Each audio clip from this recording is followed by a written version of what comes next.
فقیر بادشاہ کے دربار میں جا نکلا نا تو کہا کہ بادشاہ یہ تخت و تاج کیا ہوتے ہیں، اس کی کوئی قیمت نہیں ہے۔ تو بادشاہ ہنس کے کہنے لگا اس فقیر کو باہر نکالو، اسے کیا پتا ہے کہ تخت و تاج کیا ہوتے ہیں، اس کی لذت کیا ہوتی ہے۔ جب خدام کھڑے ہوتے ہیں، استقبال کر رہے ہوتے ہیں، جب تخت پہ بیٹھے اور ساری رعایا نیچے بیٹھی ہوتی ہے، اس نے کہا نکالو فقیر کو، اس کو کیا پتا۔ بادشاہ ایک دن شکار کرنے گیا تو وہاں اس کا گھوڑا جو ہے وہ سرکش ہو گیا اور ایسی جگہ پہ لے گیا کہ جہاں نہ پانی تھا اور نہ کوئی اور چیز۔ بادشاہ وہاں ہانپ رہا ہے کہ وہی فقیر مشکیزہ ڈالے ہوئے گزرا اور آواز دے رہا ہے پانی لے لو، پانی لے لو۔ بادشاہ کی تو موت واقع ہونے والی تھی، آخری ہچکیاں تھی، تو اس نے آواز دی پانی۔ تو اس فقیر نے کہا کہ ہاں تمہارے پاس ہے کوئی قیمت پانی دینے کی؟ اس نے کہا میں بادشاہ ہوں اس ملک کا۔ اس نے کہا ہوتے ہوگے، مجھے غرض نہیں ہے، میں تو بیچتا ہوں پانی۔ اس نے کہا بابا میں بادشاہ ہوں، جو مانگو گے میں دوں گا، مجھے پانی دو، میں مر رہا ہوں۔ اس فقیر نے کہا آدھی حکومت لگے گی۔ اس نے کہا آدھی لے لینا، مجھے پانی تو دو، کیونکہ مر گیا تو ساری جائے گی۔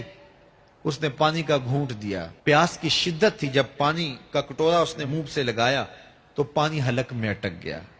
اب پھر دوبارہ مصیبت بن گئی تو اس فقیر نے کہا کہ میں حکیم بھی ہوں، اگر کہو تو تمہارا علاج کر دوں۔ اس نے کہا ضرور کرو، لیکن اس نے کہا میں یوں ہی نہیں کروں گا، آدھی باقی حکومت بھی لگے گی، وہ بھی لکھ دو۔ اس نے چمڑے کے اوپر لکھوا لیا، ساری حکومت لکھوا لی اور اس نے اس کا علاج کیا فوری۔ جو اس کے پاس ٹوٹکا ٹونا تھا تو اس کا پانی حلق سے نیچے اتر گیا۔ بادشاہ گھوڑے پہ بیٹھا واپس آیا، وقت گزر گیا، عرصہ بیت گیا۔ بادشاہ پھر تخت پہ بیٹھا تھا، وہی فقیر بھیس بدل کے دوبارہ آ گیا۔ پھر اس نے نصیحت کی کہ آخرت کو یاد کرو، یہ دنیا کچھ نہیں ہے، 4 دن کی کہانی ہے۔ بادشاہ نے کہا تو میرا خیال ہے پہلے بھی کبھی آیا تھا، تو نہیں سمجھتا تخت و تاج کی لذت کیا ہے۔ اس نے کہا اس کی کوئی قدر و قیمت نہیں ہے، چھوڑ اسے، آخرت سب کچھ ہے۔ تو اس نے کہا نکالو اس فقیر بابے کو، یہ اس دن بھی آیا تھا تو آج پھر آ گیا ہے، اپنی راہ لے بابا۔ اس فقیر نے اپنے تھیلے سے وہ چمڑے کی دستاویز نکالی جس کے اوپر اس نے ساری حکومت لکھ کے دی تھی۔ اس نے کہا بادشاہ یہ ہے تیری حکومت کی قیمت، صرف 2 گھونٹ پانی، جس پر تو نازاں ہے، جس پر تجھے فخر ہے، تو قبل اس سے سورج مغرب سے طلوع ہو جائے، توبہ کا دروازہ بند ہو جائے، سانسیں اٹک کے حلق تک آ جائیں اور ہماری زندگی کا دفتر سمیٹ دیا جائے، اور پھر پچھتائیں ہائے جو چند لمحے ضائع کیے، ہائے جو زندگی برباد کی، وہ کیوں برباد کی۔ کل کے پچھتاوے سے بہتر آج کا پچھتاوا، زندگی پلٹ ہوگا، وقت پر کافی ہے ایک قطرہ بھی آب خوش ہنگام کا، جل گیا جب کھیت برسا می تو پھر کس کام کا۔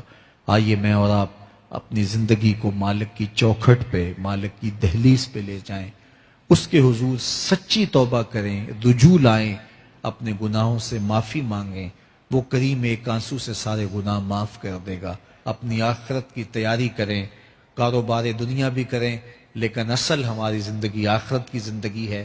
صحابہ کو خندق کھودتے دیکھا تو پیار آیا تو یہی کہا اللہم ان العیش عیش الآخرہ، اے اللہ زندگی تو آخرت کی زندگی ہے، فاغفر للانصار والمہاجرہ، میرے انصار کو بھی بخش دے، میرے مہاجروں کو بھی بخش دے۔ تو اللہ تعالی ہم سب کی مغفرت فرمائے۔